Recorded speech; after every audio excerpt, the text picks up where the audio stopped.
Latest episode দেখুন একদম add free. কিরকম একটা সুন্দর হাওয়া আসছে, কোথা থেকে আসছে বলুন তো? কি বাবা, ঠান্ডা হাওয়া পাচ্ছ? হ্যাঁ মানে বেশ ঠান্ডা লাগছে, কিন্তু হাওয়াটা কোথা থেকে আসছে সেটা বুঝতে পারছি না। বাবা, তুমি কি আমাদের স্পেশাল এসি মেশিনটা ফিট করেছো নাকি? হ্যাঁ, স্পেশাল এসি মেশিন। আসলে ওরা খাওয়া দাওয়া করলো তো, এখন একটু বিশ্রাম নেবে, একটু একটু শোবে। হ্যাঁ, তাই ভাবলাম ওটা লাগিয়ে দিই। মানে বুঝলাম না, মানে স্পেশাল এসি মেশিন মানে? আপনাদের দেখাচ্ছি, চলুন এগুলো রাখুন। ওই দেখো, ওদের আবার দেখাতে নিয়ে যাবি? হ্যাঁ দেখুক। বোঝো কাণ্ড। আচ্ছা রাখুন, স্লো মোশনে রাখছি, চলুন চলুন। এই হচ্ছে আমাদের স্পেশাল এসি মেশিন। এইটা আরেকটাও আছে, এদিকে আসুন। এই দেখুন। হ্যাঁ মানে এরকম জানলার সামনে জল ভরা কলসি, গামছা জড়ানো, আর জানলায় ভিজে কাপড় টাঙানো, কারণটা কি? কারণ হচ্ছে এই যে ভর্তি কলসিটা দেখছেন, এতে যে গামছাটা পেঁচানো, এইটা ঘরের সমস্ত গরমটা একটু কমিয়ে দেয়, ঠান্ডা করে দেয়। আর বাইরে থেকে যে গরম হাওয়াটা আসছে, সেটা যেহেতু এই ভেজা কাপড়ের থ্রুতে আসছে, তাই ঠান্ডা হাওয়া হয়ে আসে, সেই জন্য ঘরটা ঠান্ডা হয়ে যায়। ও, তার মানে প্রত্যেকটা ঘরের জানলার সামনে এরকম জল ভরা কলসি রাখা? হ্যাঁ, আসলে আপনারা জয়ের এসিতে থাকার অভ্যেস তো, আপনারা যদি খেয়ে একটু রেস্ট নেন, সেই জন্য বাবা মা সবকটা জানলাতেই এই ব্যবস্থা করে দিয়েছে, যাতে ঘরটা একটু ঠান্ডা হয়। আমাদের আরামের জন্য এত ভেবেছেন ওনারা। তিতির, এই এতগুলো কলসি কে ভরেছে? আমরা আসার আগেই তো সবকিছু হয়ে গেছে, সুতরাং বাবা মা বা কোয়েল, বনু, মানে ওদের মধ্যেই কেউ ভরেছে। এই বয়সে আপনার বাবা মা জল ভর্তি করে নিয়ে এসেছে? মানে এখন তো ওনাদের এতটাও খাটতে দেওয়ার কোনো মানে হয় না। আসলে কি বলুন তো, সবার ভাগ্য তো একরকম হয় না। আর এটা কি আর এমন খাটনি, আমার বাবা তো এই গরমের মধ্যে সকাল সকাল কন্ডাক্টরি করতে বেরিয়ে পড়ে, সারাদিন বাসে থাকে। হ্যাঁ মানে সেটার তো আর দরকার নেই, কারণ আমি তো বলেছি আপনার বাবা মায়ের দায়িত্ব আমি নেব। আমিও তো আপনাকে বলেছি, আমি আপনাকে আমার পরিবারের দায়িত্ব নিতে দিতে পারবো না, আমি আপনার থেকে হাত পেতে টাকা নিতে পারবো না, কাজ আমি করবই। আপনি কথা বোঝেন না? কতবার বলেছি আপনাকে, আপনাকে আমি কাজ করতে বারণ করেছি। কি রে, তোরা এখানে কি করছিস? আহা কোয়েল, এইসব প্রশ্ন আবার কেউ করে নাকি? গাট্টা খাবি? অনেকদিন খাসনি। ছোট ছোট শালীদের সামনে মারধর খেতে ভালো লাগবে তো? বলছি শোনো না সোমরাজদা, তুমি যদি কিছু মনে না করো, আজকে আমাদের সাথে একটু ঘাটালটা ঘুরে দেখবে? হ্যাঁ মানে মনে করার কি আছে, খাওয়া দাওয়ার পর তো একটু হাঁটাহাঁটি করা উচিত। চলো এসো তোমরা। চলো যাই আমরা। চল।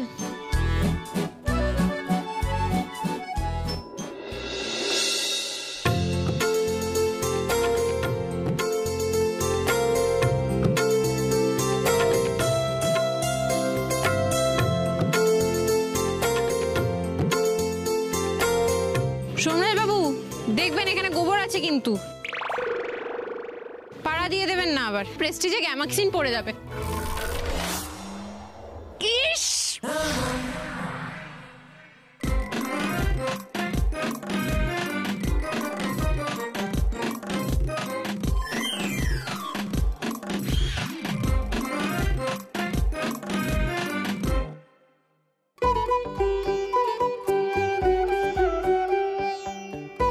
হাসছিস?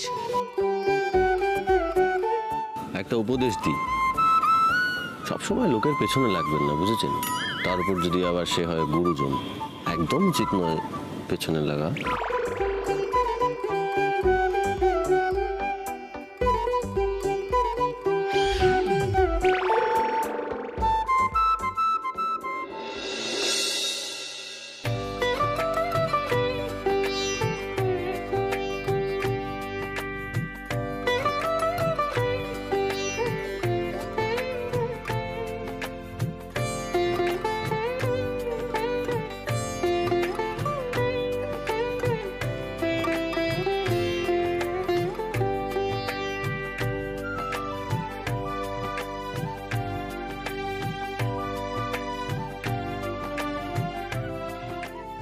রোজ সন্ধ্যাবেলা এরকম সন্ধ্যা দেওয়া হয়? অবাক লাগছে? আমাদের এখানে রোজ সন্ধেবেলায় সন্ধে দেওয়া হয়, আর ঠাকুরকে বাতাসা দেওয়া হয়। সেই বাতাসা দিয়ে মুড়ি খেতে খেতে আমরা পড়তে বসি। Wow, interesting. ইন্টারেস্টিং তো লাগবেই আপনার কলকাতা থেকে এসে, কিন্তু কলকাতার বাইরে যে কোনো এরিয়াতে এটা খুব রোজকার একটা ঘটনা। যাই হোক, এ নিন চা খান। আপনি বানালেন? কেন বলুন তো? না মানে কিরকম একটা গোবর গোবর গন্ধ বেরোচ্ছে। আচ্ছা, আপনি যখন পড়ে গেছিলেন তখন আপনার হাত দুটো গোবরে পড়েছিল না? না, আমার ঠিক খেয়াল পড়ছে না কি ঘটলো। আপনি খুব বাজে কথা বলছেন। আসলে কি বলুন তো, ওই গোবরে পড়ার উদ্বোধনী সঙ্গীত তো আপনি প্রথম গিয়েছিলেন, তাই না? কি ভালো লাগছিল, বাড়ির জামাই অষ্টমঙ্গলায় আসছে এক পা গোবর নিয়ে, দারুণ লাগছে।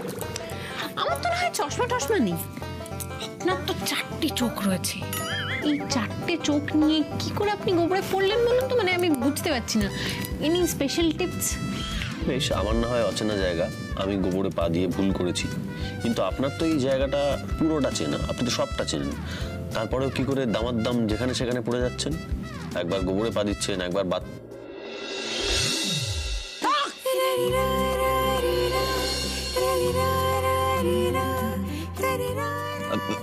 আপনি এখানে দাঁড়িয়ে দাঁড়িয়ে আমার মাথা খাবেন না তো প্লিজ, যান, আমার অনেক অফিসের কাজ রয়েছে, যান।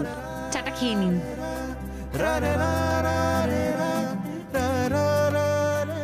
বাহ, চাটা বেশ ভালো হয়েছে তো। না মানে এ থেকে বোঝাই যাচ্ছে যে আপনি বানাননি। আপনি বানালে তো এত ভালো হতো না, তাই না? ইয়ার কি হচ্ছে? এই কি, এটা কি হলো?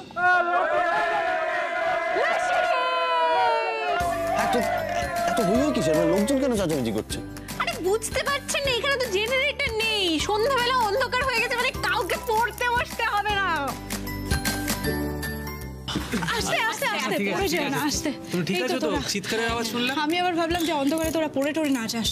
এই মেজদি বলছিলাম, এই তো আসলে কি বলতো, আমাদের পাড়ায় লোডশেডিং মানে একটা বিরাট বড় পিকনিক হওয়া, সেই কারণে ওরা সব এরকম হই হই করে উঠলো। সোমরাজ দা, লোডশেডিং হয়েছে, চলো না গো আমরা ছাদে যাই। দাদা ভাই, আমাদের ছাদটা না খুব সুন্দর, চলো না একবার ঘুরে আসি।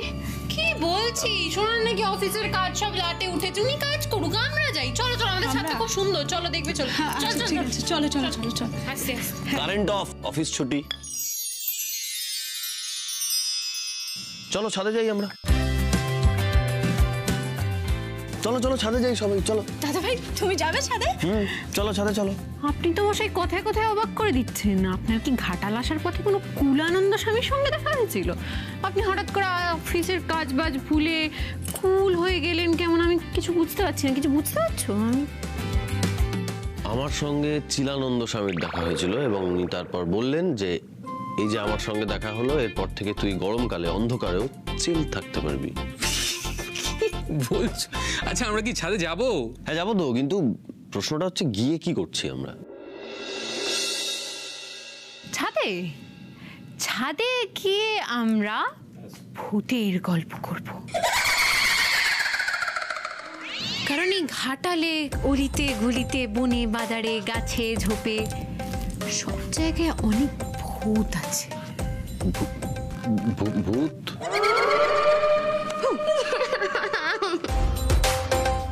চলুন ছাদে যাই।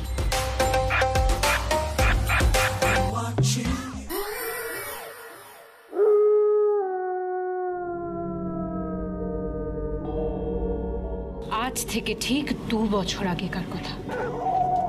দিনটা ছিল 24শে বৈশাখ। এরকমই এক ভর সন্ধেবেলায় আমাদের ঠিক পাশের বাড়ির দাদু মারা গেলেন। ওই আপনার পেছনে যে নারকেল গাছটা আছে, সেই বাড়ির ছাদের দাদু, যেই দিদা আজকে আপনাকে ওই আম তেল আর নারকেল নাড়ু দিয়ে গেছেন, সেই দিদার দাদু। হ্যাঁ,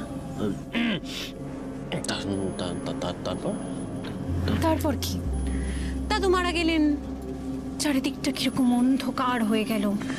চারিদিকে কোনো রকম কোনো হাওয়া নেই, কোনো গাছের পাতা নড়ছে না।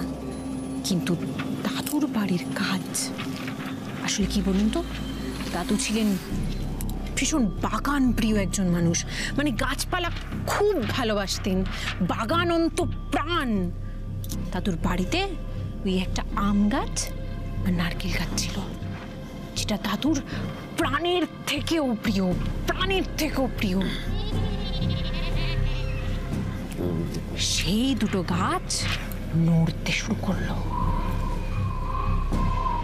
চারিদিকে কিন্তু হাওয়া নেই, কিন্তু গাছগুলো দুলছে, অদ্ভুত ভাবে দুলছে। আসলে কি বলুন তো, দাদু তো মারা গিয়েও ওই নারকেল গাছ আর আম গাছের মায়া ছাড়তে পারেনি। মায়া ছাড়তে পারলেন না মানে? তারপর কি হলো? মায়া ছাড়তে পারেনি, সেই জন্যই তো এই গাছগুলো দুলছিল। বলছি না, চারিপাশে কোনো হাওয়া নেই, শুধুমাত্র ওই দুটো গাছ দুলছে। যেই আম গাছের আম তেল সোমরাজ বাবুর কাছে আছে, আর নারকেল গাছের নারকেল নাড়ু আছে, সেই গাছগুলো।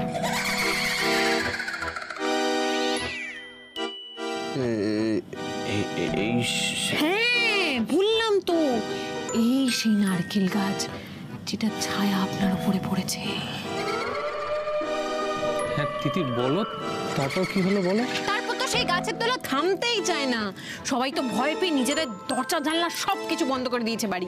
কোয়েল তো বাইরে ছিল, কোয়েল পড়ে ফিরছিল, মা তখন জোর করে কোয়েলকে ভেতরে ঢুকিয়ে নিয়ে দরজা বন্ধ করে দিয়েছে। আবার মুনিয়া তো বাইরেই বেরোতে পারছিল না, সবাই এত ভয় পাচ্ছিল, বাড়িতে বসে সবাই রাম রাম রাম রাম জপ করছে। তারপর কি হলো? এরকম কেন হচ্ছে?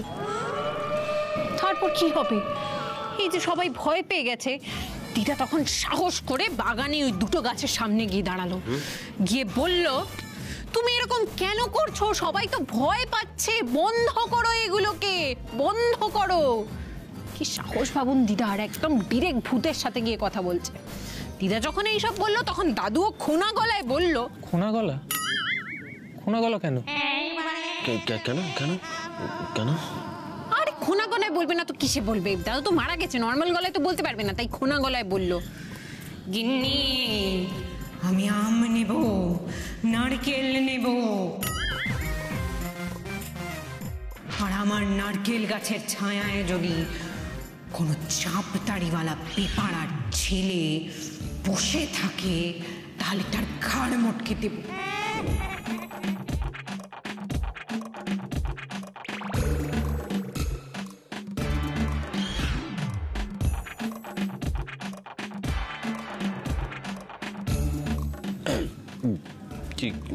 কি হলো? এভাবে সবাই আমার দিকে কেন দেখছে? সোমরাজ বাবু, হয়তো আপনার তো চাপতাড়ি আছে।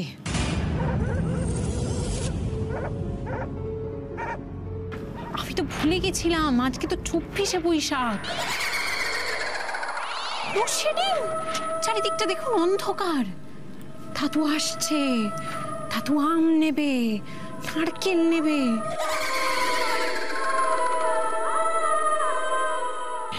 আর আপনি তো ওই নারকেল গাছের সামনে বসে আছেন, আপনি তো পেপার আর চাপতাড়িওয়ালা লোক, দাদু তো আপনার ঘাটটাও মোটকে নিয়ে নেবে সোমরাজ বাবু ওই নারকেল গাছের।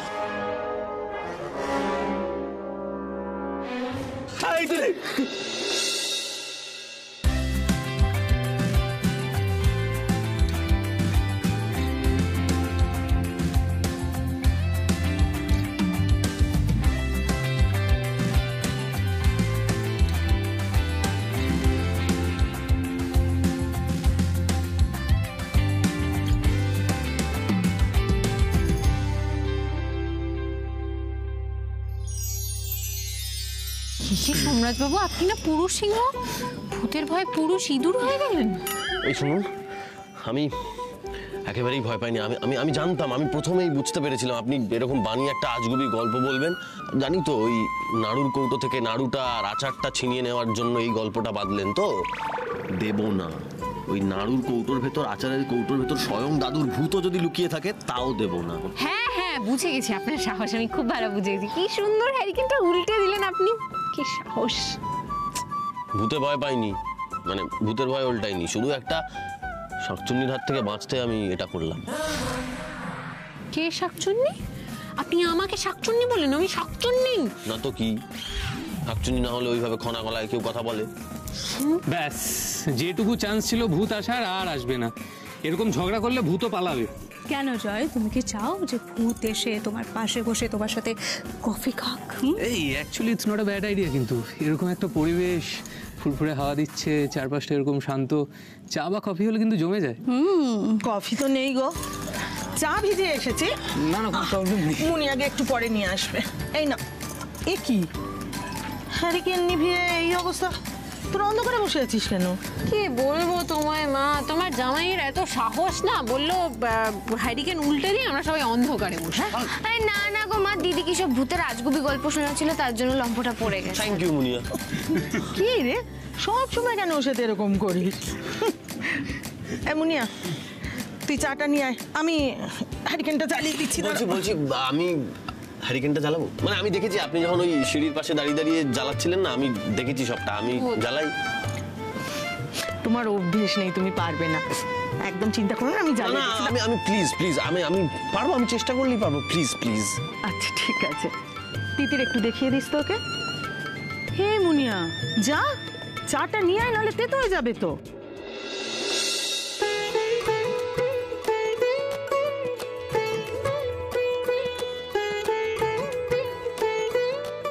তেল ঢালুন। আচ্ছা কতটা ঢালবো? ঢালুন না নিজের ইচ্ছে মতো। না কত মিলিলিটার ঢালবো? বাবা এবার একটা দিদি তুমি কাজ করো, ওই পাওয়ার পয়েন্ট প্রেজেন্টেশন করে দাদাভাইকে বোঝাও, তাহলে যদি আজকে জলে। জয়, যে কাজটা করছি সেটা প্রপারলি করা উচিত, তাই না? কতটা তেল ঢালছি আমরা? 2 আঙুল ঢালুন।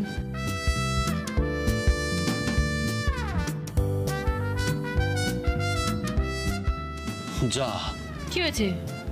বেশি পড়ে গেল, 2 আঙুলের বেশি পড়ে গেল। আর কি করে বের করবো এবার তেলটা? কি হয়েছে তাতে? ওটা আটকান। আরে আটকান মানে এটা কি? 2 আঙুল তেল ঢালার কথা ছিল, তাহলে আপনি প্রপারলি বলুন যে 2 আঙুলের একটু বেশি ঢালুন। হয়ে গেছে, এবার দেশলাইটা জ্বালুন। ধরুন, এটা শিখিয়ে দিতে হবে না? এটা পারবো। উদ্ধার করেছেন।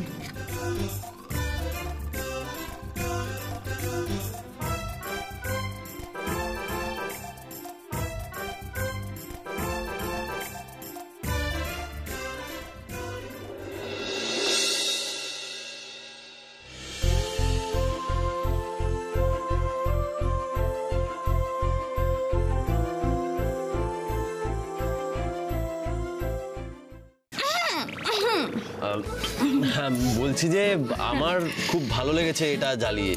হ্যাঁ, দেখলেন তো আমি কি সুন্দর জ্বালালাম। এরপর থেকে যতবার এই কি জানো ওটা, হ্যারিকেন জ্বালানো হবে আমি জ্বালাবো, প্লিজ। এরপর থেকে হ্যাঁ, আমি হ্যারিকেন জ্বালাতে যে কেউ এত আনন্দ পেতে পারে এ তোমাকেই প্রথম দেখলাম। ভালোই তো, তুমি সারাক্ষণ হ্যারিকেন জ্বালাবে, তার মানে আমরা সারাক্ষণ লোডশেডিং এ থাকবো। জানো তো, আমার না লোডশেডিং দারুণ লাগে। আচ্ছা সোমদা, জয়দা, তোমরা ছোটবেলায় লোডশেডিং হলে কি করতে? পড়ার থেকে ছুটি পেতে অন্তাক্ষরী খেলতে, ওই দেওয়ালে হাতের ছায়া দিয়ে বাঘ হরিণ বানাতে, আরে ওই মোমবাতির সামনে ওই সেই ছোট ছোট পোকাগুলো ঘুরে বেড়াতো না, আর পাড়া বেড়ানো। মুনিয়ার তো ফেভারিট কাজ ছিল পাড়া বেড়ানো। মুনিয়া বল, 1 নম্বরের আড্ডা। আমার খুব ভালো লাগতো, বিশ্বাস করো। বলো না তোমরা কি করতে? আমরা করতাম ওই আমাদের যে দারোয়ান কাকু ছিলেন, উনি গিয়ে ওই ইনভার্টারটা অন করে দিত, তখন আমাদের লাইট এসে যেত। মানে আপনারা লোডশেডিং ফিল করেননি কখনো? কি বোরিং লাইফ আপনারা। আমরা জানেন লোডশেডিং হয়ে গেলে প্রথমে ছুটে ছুটে বেড়াতাম আর ভূত সাজতাম। আর দোলের দিন যদি বাই চান্স লোডশেডিং হয়ে যায়, সবাই তো এমনি ভূত, সেজন্য সবাই ভূত সেজে ঘুরে বেড়াতো। আচ্ছা সোমদা, জয়দা, তোমরা দোলের দিন কি করো? কি আবার করবো, ওই ঠাম্মি রাধাকৃষ্ণর পুজো করে আর তারপর সবার মাথায় একটা করে আবিরের টিপ দিয়ে দেয়।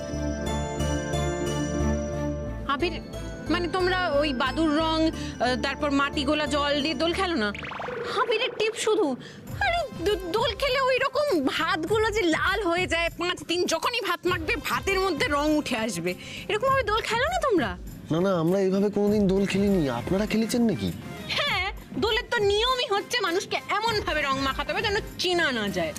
আপনাদের কি ফ্যাকাশে জীবন। আবার এরকম করে কেন বলছিস? ওরা নিশ্চয়ই ওদের মতো করেই আনন্দ করতো। ভালো কথা। এই জয়, তুমি নাকি খুব গান বাজনা ভালোবাসো, তা আজকে আমাদের একটা গান শোনাও না। একদম ঠিক বলেছেন। প্লিজ জয়, তুই একটা গান গা, তা না হলে তো আবার একদিন পাশে আছে সে আমার ভূতের গল্প শুরু করবে। হ্যাঁ প্লিজ একটা গান গা।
লোডশেডিংটা যে এত আনন্দের হতে পারে এখানে না এলে কোনোদিন জানতেই পারতাম না।